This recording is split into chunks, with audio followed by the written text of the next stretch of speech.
Welcome. We are very excited to talk about a product that we've introduced as part of the Fall 18 release of Talent platform, and the product is called Talent Data Catalog.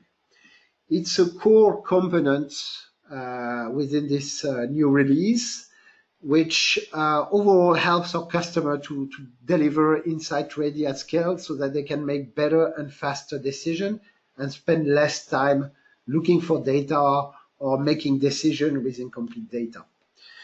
I'm Jean-Michel Franco. I'm in charge of data governance product, of product marketing for data governance product at Talent. And I'm with Gwendal. Hi, I'm Gwendal Vaz Nunes. I'm Jean-Michel's alter ego on the product management side. So first, let's see. So what we will see in the presentation is see what are the data governance models that can be established to deliver data accessibility at scale. We will then discover how Talent address this challenge and how we can instrument that governance framework by allowing teamwork between IT and business to ingest new data faster, to establish data quality from the get-go, to enforce control and governance in a data lake, and to liberate data for consumption across people and applications. And using data privacy and GDPR as an example, we will put this data catalog at work with a concrete use case. But let's first drill down to the data accessibility and protection challenges. By no doubt, today we know that we have the technology that can capture and gather each and every information in a very affordable way.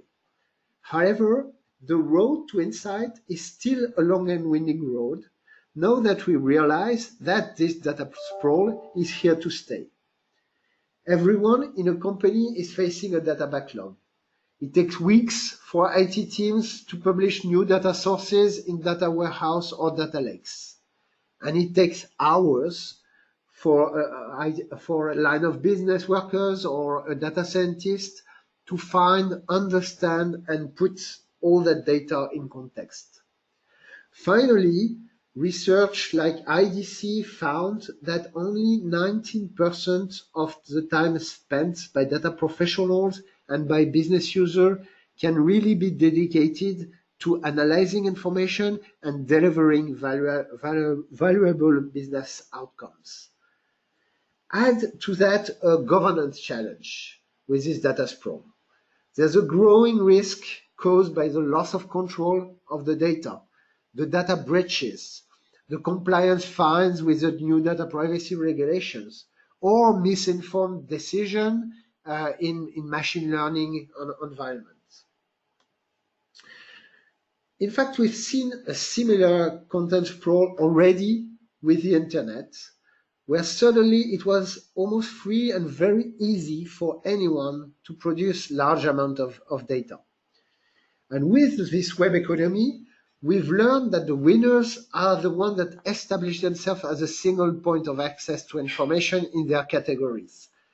Google, YouTube, Baidu, Amazon, Wikipedia, those guys don't create a lot of content, in fact. What they do is they just organize and gather, capture that content and organize for consumption.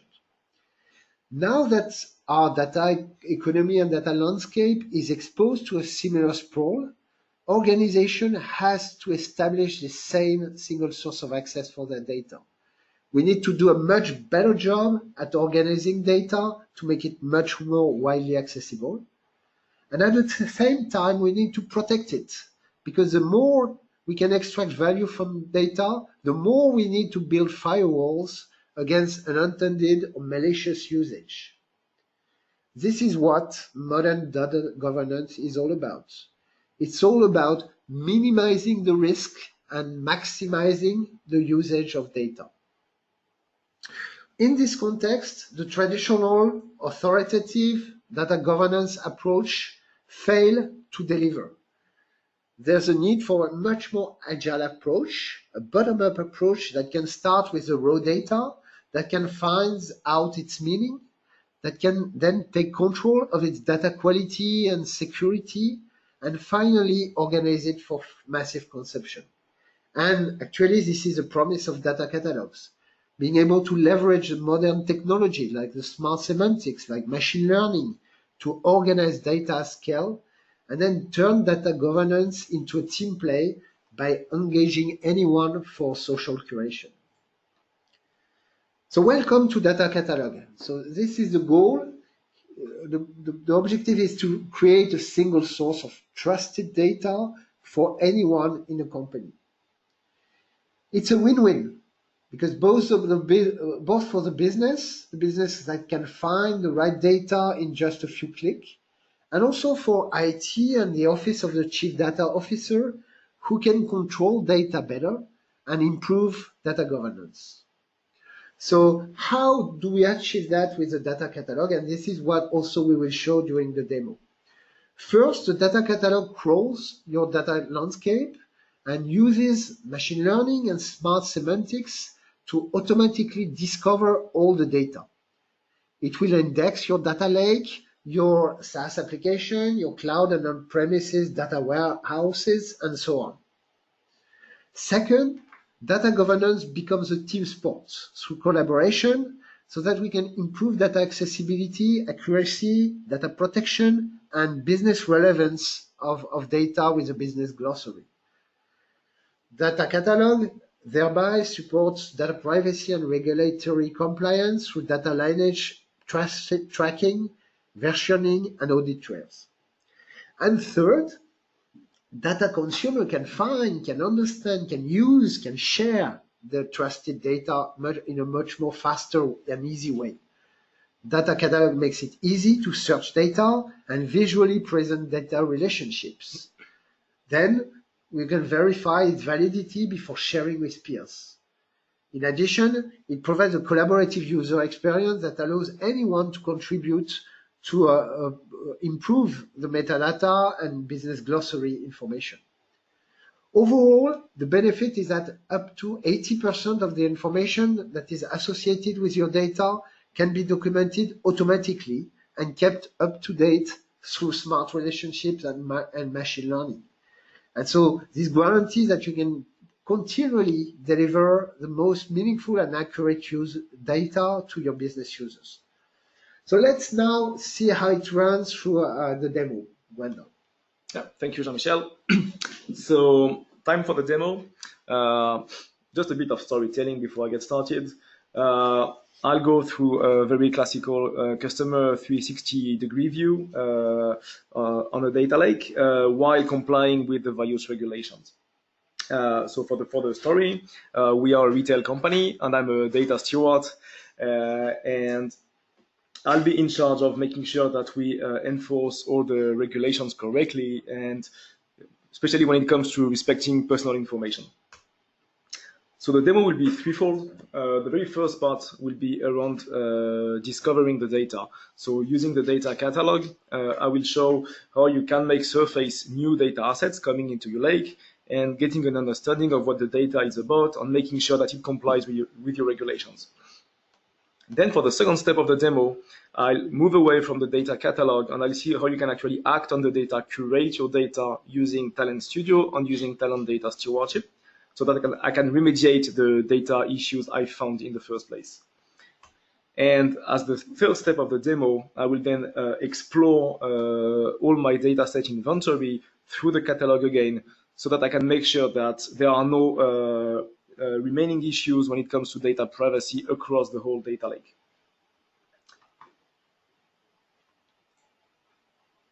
So time to switch to the demo. So as a starting point of the demo, I already have my data catalog set up. It's already configured so that it can detect new data assets coming into the data lake. And the very first thing which happens is that I receive an email from the data catalog. I receive an email which warns me that on the Nest3 bucket, which has been made available for all the resellers so that they can actually send purchase orders, something has been dropped by a reseller. So I click, and at a glance, I can see that there are changes happening, and I can easily compare what used to be on the lake with what is currently on the lake. The one thing I can notice is that there's a new file named Customers Order Review Web, a CSV file, fairly simple, which has been dropped. I can just click, and looking at the exploratory part of the data catalog, I will then get insight on what that file is about. So here I have, like, let's say, the ID card of that new data asset. Looking at it, what do I see? I can have a description, if any. Of course, it's a new file, so there's nothing for the moment. I can see the schema of the file. I can even see a sample of the data. So let's first start by looking at the schema. What I can see, I see email addresses, I see product IDs, I see contact information, and then I see price, quantities, object names, and so on. So clearly, and as the title says, that file is about purchase orders made by customers through the reseller. And the one thing I don't really like as a data steward is that I see email address. So I'm going to look at the sample data, and I do see email address in the clear in that file. And I don't see any customer ID or anything. So I don't know if this personal information that I see in that file actually tied to customers I already know about, and customers for which I did have a consent that we can store personal information. The other thing, of course, is looking at that file. For the moment, it's just dropped on an S3 bucket. I then need to take that file and process it so that the purchase orders actually get turned into actual deliveries of goods afterwards. So the first thing I do is to make sure that I put a huge warning because it contains sensitive information and I don't have any consent from the customers, so nobody should touch that file. So I put a warning to say that file violates every single article of GDPR. Don't touch it. And I'm really pissed, so I put many exclamation marks. Submit. There you go. So now anybody searching for data assets within the catalog would see that warning. You can't miss it. So that's safe. The next part then is I need to get that file processed. Okay, so the job has already been designed, and I'm going to launch the job and explain the purpose. So the way the job works is we'll grab the file on the S3 bucket, we'll try to match it against our CRM system based on the email addresses, so that maybe we can actually see that some of the email addresses in the PO file relate to customers for which we already have the content. If that happens to be the case, then two situations. We'll put the European citizens in one specific table, and we'll have the US citizens elsewhere. Just for GDPR regulations, we don't exactly have the same level of information in each case. And then for the email addresses which do not match directly to a known customer for which we have the consent, yet again, we have two possible situations. Some might be close enough to customers we know about, so we'll push that to the data stewardship application so that we have a data steward actually looking at the records and confirm if the POs for which we have the email relate to a customer we already know about or not. And then for those who really don't match any customer we already know about, we'll anonymize the data by masking the email address, and we'll put that into a dedicated table so that the PO gets processed, but that we don't store any personal information for these customers. And the job has run, so I got a bunch of US customers, a bunch of European customers. I can see that few records actually might be customers we know about, might not be, so that's where I wear my steward hat and see what I'm supposed to do with that one. And we have also a few orders which have been anonymized and have been pushed into a dedicated table. So now I'm going to switch to the data stewardship application. And as you'll see, per the job we've just launched, I have few tasks awaiting for me to be processed. So here I'm opening the task. The whole configuration in data stewardship has been done. So here what I'm supposed to do is to say, I look at the pair of records and see if there are matches or not matches. Typically looking at the first one is the one coming from the CRM. The second one is the one from the PO file. And I can see that the email addresses look very similar. Most likely the customer has just aliases for the email address. So I'm going to confirm that, yes, these customers are actually matches. And I'm going to lock the record, and I'm going to validate the choices. For the sake of the demo, I'm not going to go through all the tasks. Just to show an example, the next logical part of the story would be that another talent job would extract the resolve tasks from data stewardship and put them back into the CRM system for those who were confirmed as customer matches. So I've done my job. I have this purchase order file drop on the S3 bucket. I processed the file. I've pushed into the appropriate tables, order tables, the various POs so that they can actually get processed. And I've ensured compliance with all the regulations by masking personal information when I didn't have the consent. That being said, I'm a little concerned because that file came up with PIIs without me being aware. Thanks to the catalog, I managed that situation, but maybe there's still other similar situations in my data lake, and I'm gonna check with the catalog if that's still the case. So the first thing I do is I look for email addresses in the various files. So I'm gonna look for email addresses on the customer hub, and you can see through the faceted search of the catalog, in just 2 clicks, I can see all the data assets which actually contain email addresses. So if I switch to that view, what do I see? I see that I have email addresses in the orders table, expected, obviously. I see that I have email addresses in the customers table, even more expected. All that has already been marked as being fully compliant with the various regulations.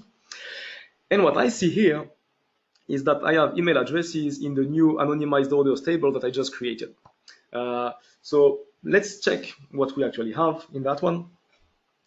So I'm going to go on the anonymized orders table.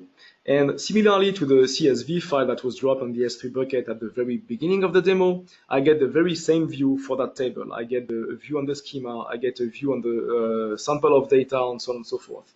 So that's really the beauty of the catalog, which is no matter where the data stands technically, physically speaking, you get the very same data, the very same profiling information, and so on. So now, looking at the sample of data, what I can see is that I do have my email addresses correctly masked, which is a good thing. So I've done my job properly as an ETL developer, thank you. And seems okay. That being said, just looking at the sample of data, it gives me a good clue that everything's on track. But I can actually do more. I can check what we call the data flow, which will give you the end-to-end lineage so that you can actually see where the data comes from. Typically, I want to check that the only way that table was populated was through the file that I processed using my talent job. And looking at the lineage, I can clearly see it. The anonymized orders were populated from that CSV file. So that's good. I can say that clearly it's compliant with everything we expect. And another thing you can do is go the other way around, which is go at the data impact. So here I'm seeing how my anonymized orders are being processed down the road, how they are being consumed. And what I can see here is that someone has built a Tableau report, Acme Sporting Analytics, which relies on the city, the product ID, and the email address. So I'm really glad I masked all that beforehand. So all good. Everything's masked. It's used in a consistent manner afterwards. So what I can do is go back on the email address. And just like for the others, I can say that, yes, that's fully compliant with all our regulations and core principles. Perfect. So I'm done with the email addresses. That's one thing. But what I wanted to check initially was to check for the usage of all PIIs into the system. So here, we've seen how we can do the lineage at the data level. There's something else we can do in the catalog, which is to have end-to-end traceability at the semantic data type level.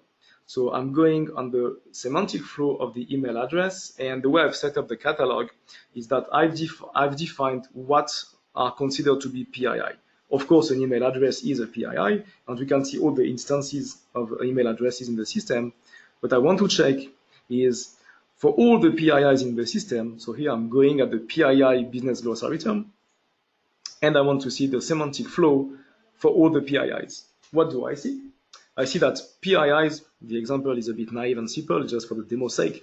PIIs are first name, last name, and email addresses.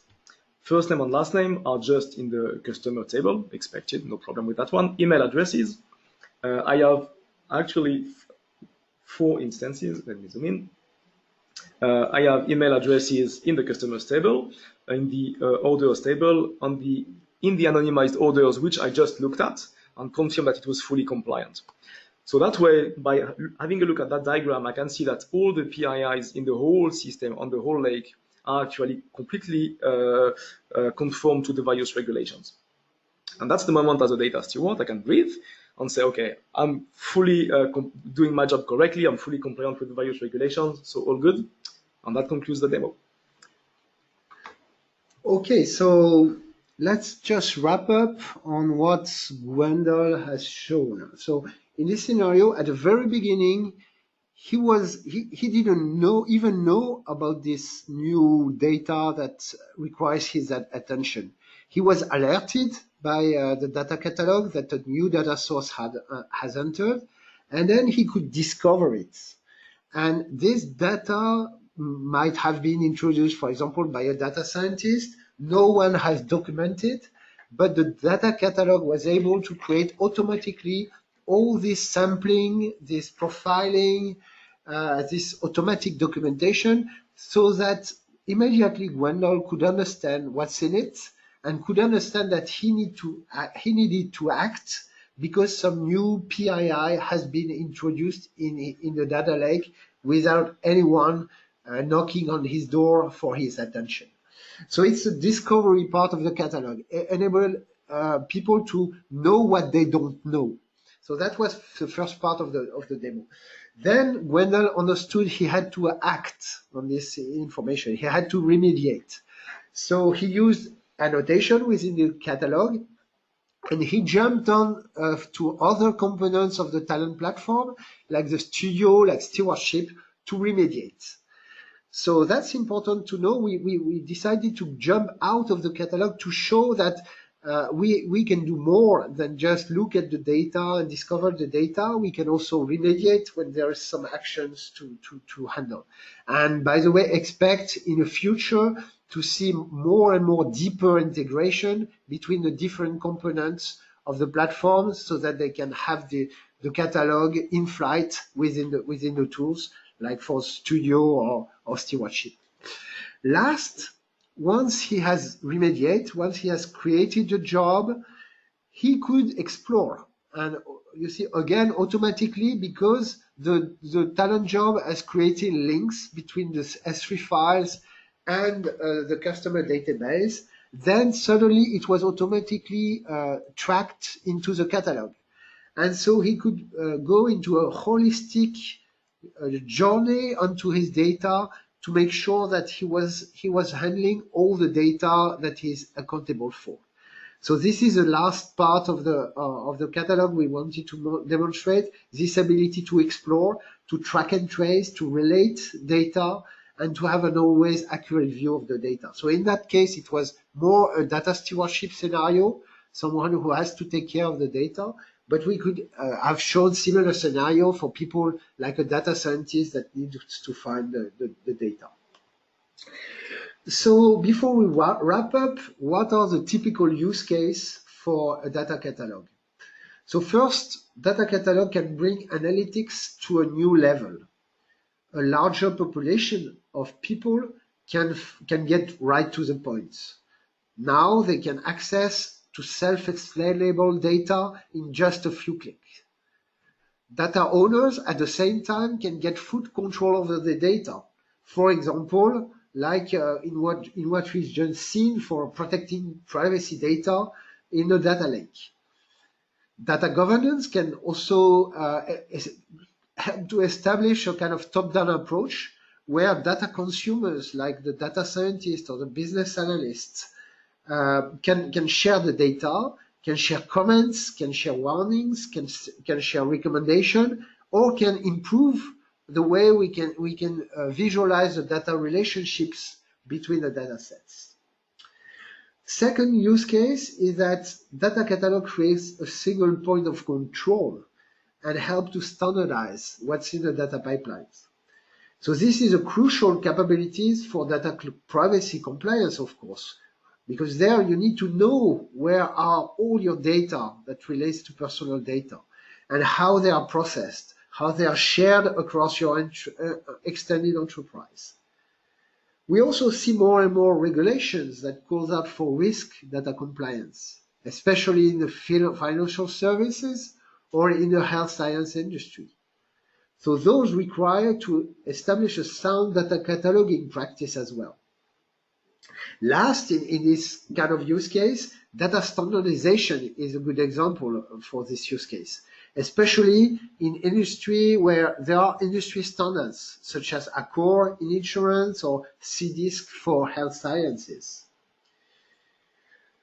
Third kind of use case, the data catalog can be used by corporate IT, especially in the context of cloud transformation or for large data migration projects. But more generally, data catalog helps to manage change.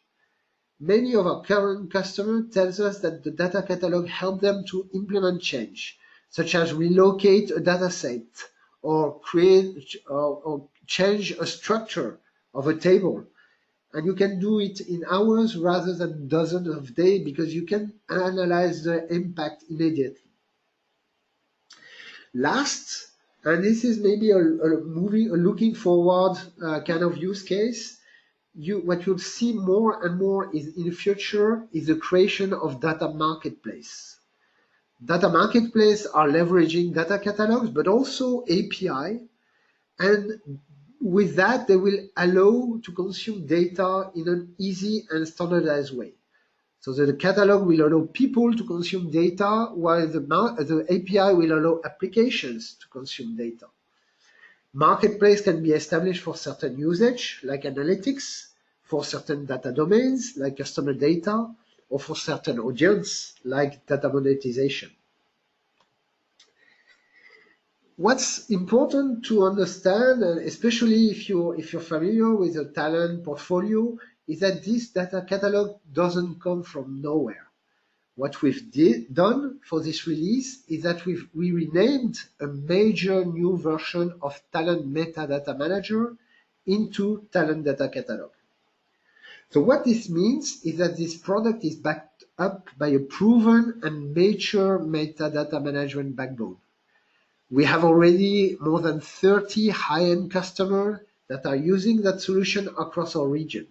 And you can look in a reference page, you will hear about customers like Air France KLM, Uniper, AAG, Yulu, AMP Bank, Euronext, so all across the regions, we have customers that are leveraging this technology.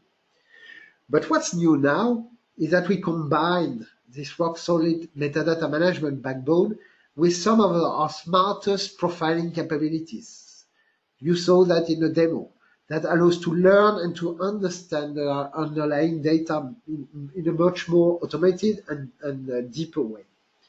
And that's game-changing because our new data catalog makes data much more meaningful or makes the data more colorful, as the metaphor of this slide suggests. So in fact, traditional metadata management technology were a good fit for very top-down authoritative governance.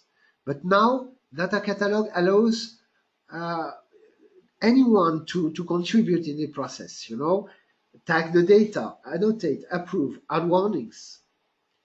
Because it can start with raw data and then it applies on those raw data the crawling, the classification, the data relationship discovery, a data catalog can automatically document the data. So you can establish both this top-down and bottom-up governance. You saw also the smart semantics, such as the profiling and the sampling or the pattern detection. So data catalog can thereby enrich the metadata into something that is much more meaningful and makes it much more accessible through faceted search. And last but not least, metadata management was mostly about reporting and monitoring. The promise of the data catalog, and we've seen some elements in the demo, is to make metadata much more actionable. See also in the future of our roadmap, the ability to automate much more repetitive tasks or automatically enforce policies. So this expects the data catalog capabilities in the future to be much more deeply integrated into our apps to provide that kind of capabilities. So let's finish by a customer case. So Euronext is a major European stock exchange. Think of it as the Nasdaq in Europe. And the way they are organizing is and using the catalog is pretty interesting. So this company at some point decided to go into a cloud-first strategy and to improve their analytic systems, which were what they call the post-trade system, which were much more geared to compliance and governance. And they wanted to extend for data science and also for data monetization. And now they made 20% of their revenue for data monetization.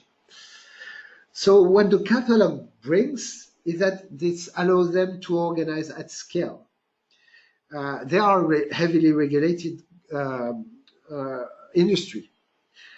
So that's why for this industry, governance is key for the cloud-first strategy. What Data Catalog provides is a single point of control so that they can track and trace each and every data movement and processing activities across their platform. So this is critical for regulatory compliance. For example, they are in Europe, so they have GDPR, and they have also industry-specific regulation like MiFID II in their case. Metadata management and data catalog also helps to reduce their platform costs. One example is that they had to change some critical information about trading, and the fact that they have data lineage helped them to switch from a project that would have taken more than 100 person man days, maybe to 200, into a very small project because they knew the impact immediately. Euronext uses also other components like serverless technology, like being able to monetize the data and share data externally. So those are capabilities that are found into the Talent platform as well within the 4.16 release. But I won't go in detail and stay focused in a data catalog in this webinar. To wrap up, first, of course, thank you for attending, and I hope that you have now some good idea of what the catalog can bring to your business. If you want to know more, please first visit our new product page, and maybe if you want to match the catalog to your needs, I would suggest that you fill the contact form. There's also a new page for 4.18, and there's a brand new page on the Talent data governance solution that includes the data catalog. I would also strongly recommend you to read the IDC reports on data intelligence and data governance. They highlight a new generation of software for data governance and intelligence, and data catalogs are core to this new generation of capabilities. And of course, this also highlights some capabilities that you found in other talent governance components like data stewardship. Thank you for your attention, and hope that happy to help you to further run your journey, your data catalog journey. Thanks a lot, and bye-bye. Thank you.